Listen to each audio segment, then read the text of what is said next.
Okay, so the last chapter I had to look up that word. I did say it correctly, sepulchral. Uncle Analdus pronounced in a sepulchral whisper. So sepulchral means a gloomy mood. All right, this is the last chapter, chapter 12. There is enough for all.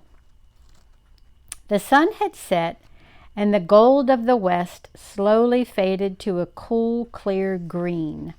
Venus, hanging low over the pine wood, burned brilliantly, all alone at first, but as the sky deepened, the smaller stars began to show themselves. High up, the new moon swam like a silver sickle. As the dusk thickened, the whole hill began to whisper with the soft rustle of small bodies passing through the grass, with the swish of tiny feet, all making their way toward the garden. For this was Midsummer's Eve, and the little animals were gathering. On the edge of the small circular lawn, the folks sat silently. It was dark and shadowy here under the big pine. All that could be seen was the dim whiteness of the stone benches, the regular glowing and dying of the man's pipe, and the tent-like gray tarpaulin. The top of this glowed in the moon's pale light like a beacon, and like a beacon it seemed to beckon all the animals. For instead of gathering at the garden, they were all pressing closer and closer to the little round lawn. Slowly, silently, one step at a time, they moved through the deep grass and the shrub shadows until the clearing was entirely surrounded by an audience of small, tense animals, waiting for they knew not what. The moonlight was brighter now. The little lawn was like a small lighted stage. They could make out the lady sitting motionless on the bench, beside her the drowsing bulk of Mr. Muldoon. It was so still that they could hear his wheezy breathing. Suddenly the silence was rudely shattered by Uncle Analdus's harsh cry as he stepped shakily into the open. His sunken eyes were staring, his ears cocked at crazy angles. "Where is he?" he croaked wildly. "Where is he? Where's that ding-blasted old cat? Leave me at him. They're not a-going to hang our little Georgie." Mother sprang from the shadows, calling, "Analdus, come back! Oh, stop him! Someone stop him!"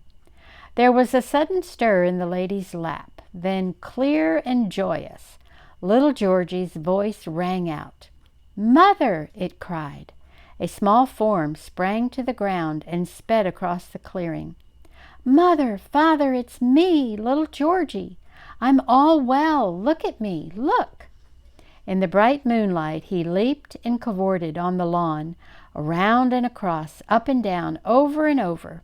He jumped high over Uncle Analdus and turned a double handspring. He sprang to the bench and kicked Mr. Muldoon playfully in the stomach. The old cat lazily caught him round the waist, and they wrestled happily, finally falling to the ground with a thump. Remembering his age and dignity, Muldoon clambered back onto the bench, where his purr rumbled like a far-off grist mill. A joyous chattering broke out among the animals, but stilled when the man quietly rose and approached the tarpaulin. Very deliberately he loosed its fastenings and flung it clear. In the deep silence that followed, it was almost possible to hear the sound of 100 little breaths caught and released in a sigh of awe.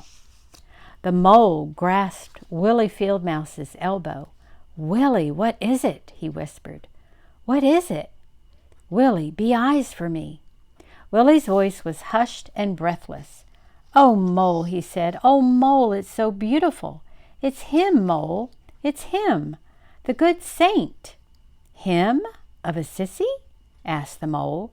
"Yes, Mole, our saint. The good Saint Francis of Assisi. Him that's loved us and protected us little animals time out of mind. And oh, Mole, it's so beautiful. He's all out of stone, Mole, and his face is so kind and so sad. He's got a long robe on, old and poor like. You can see the patches on it. And all around his feet are the little animals. They're us, Mole, all out of stone. There's you and me, and there's all the birds, and there's little Georgie and Porky and the fox, even old Lumpy the hop-toad. And the saint's hands are held out in front of him, sort of kind, like blessing things. And from his hands there's water dropping, Mole, clear, cool water. It drops into a pool there in front of him. I can hear it splashing, the Mole whispered, and I can smell the good clear pool and feel its coolness. Go on, Willie, be eyes for me. It's a fine pool for drinking of, Mole, and at each end it's shallow, like so the birds can bathe there. And oh, Mole, all around the pool is broad flat stones, a sort of rim like a shelf or something, and it's all set out with things to eat like a banquet feast. And there's letters, there's words onto it, Mole, cut in the stones. What does it say, Willie, the printing? Willie spelled it out slowly, carefully. It says, there is enough for all. There's enough for all, Mole, and there is. There's grain, corn, and wheat, and rye for us, and there's a big cake of salt for the red buck, and there's vegetables, all kinds of vegetables out of the garden, all fresh and washed clean, no dirt on them, and there's clover, and there's bluegrass, and buckwheat. There's even nuts for the squirrels and chipmunks, and they're all starting in to eat them now, Mole, and if you don't mind, if you'll excuse me, I think I'll sort of join in. Willie joined in with his cousins, who were fairly wallowing in grain. Nearby, Uncle Analdus, looking slightly bewildered, was gulping alternate mouthfuls of clover and carrots. Porky was working determinedly on a pile of buckwheat, unconscious that a sprig of it draped over one ear gave him a most rakish appearance. There was a steady sound of chewing and munching and champing. The folks sat silent, the glow of the man's pipe rising and falling with slow regularity, the lady gently rubbing Mr. Muldoon's jowls. The red buck licked salt till his lips were thick with foam, took a long drink from the pool, and then, tossing his head, snorted loudly. The eating stopped, and Willie eased his belt a hole or two. His softly furred little stomach seemed to have suddenly swollen alarmingly. With slow and stately tread, the red buck began a circuit of the garden. The doe and their fawn walked behind him. Obediently, all the other animals fell into line. There came Phuey and the gray fox side by side, waddling Porky and Uncle Analdus, mother and father with little Georgie between them, his arms around their necks, the pheasant and his wife with their mincing rocking chair walk, feathers glimmering bronze gold in the moonlight. There came all the field mouse tribe, the raccoon and the opossum, the chipmunks and the squirrels, gray and red.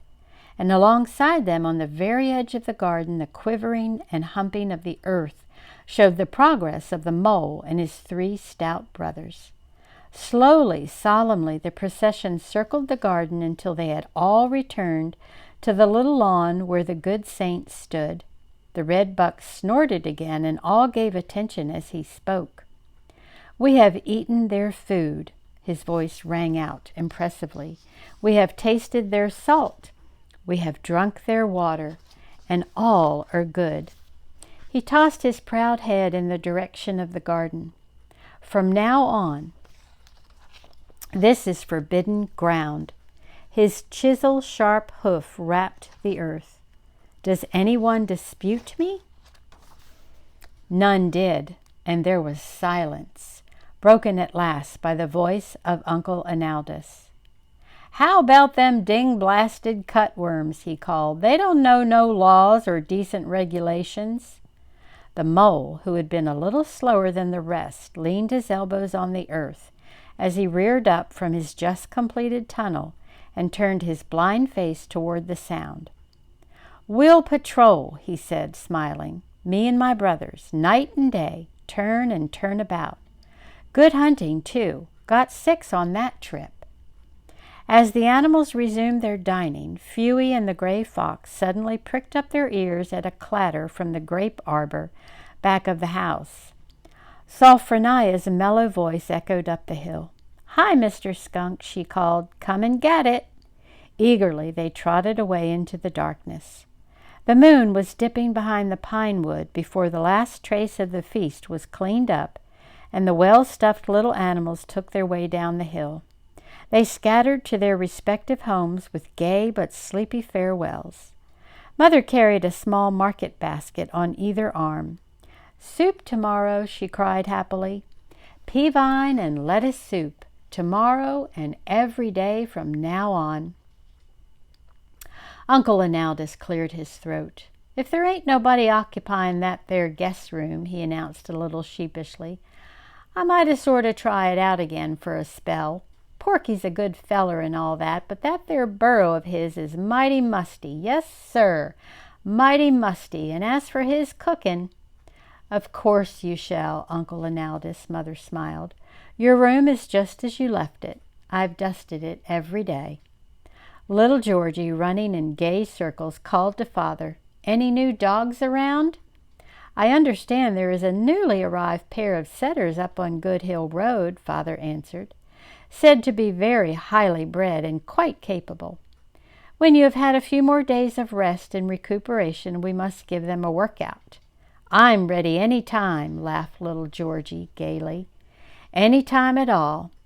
He leaped high in the air, rapping his heels together 3 times, soared clear over Father, Mother, and Uncle Analdus. "I'm fine." Each evening throughout the summer, the kindly saint's ledge was spread with a banquet. Each morning it was clean and neatly swept. Each night the red buck, Phoebe, and the gray fox patrolled the premises against wandering marauders. The mole and his stout brothers made their faithful rounds. All summer Mother and the other women folk preserved, packed, and put away winter stores. Once again there were parties and merrymaking, laughter and dancing. Good days had come back to the hill. Tim McGrath surveyed the flourishing garden and lifted his voice in wonderment. "Louie," he said, "I just can't understand it. Here's these new folks with their garden and not a sign of a fence around it. No traps, no poison, no nothing, and not a thing touched. Not a thing. Not a footprint onto it, not even a cutworm. Now me, I've got all them things, fences, traps, poisons, even set up some nights with a shotgun. And what happens? All my carrots gone and half my beets. Cabbages et into. Tomatoes tromped down, lawn all tore up with moles. Fat man down to the crossroads, he keeps dogs even, and he ain't got a stalk of corn left standing. All his lettuce gone, most of his turnips. I can't understand it. Must just be beginner's luck." "Must be," agreed Louie. "Must be that. Or something." The end.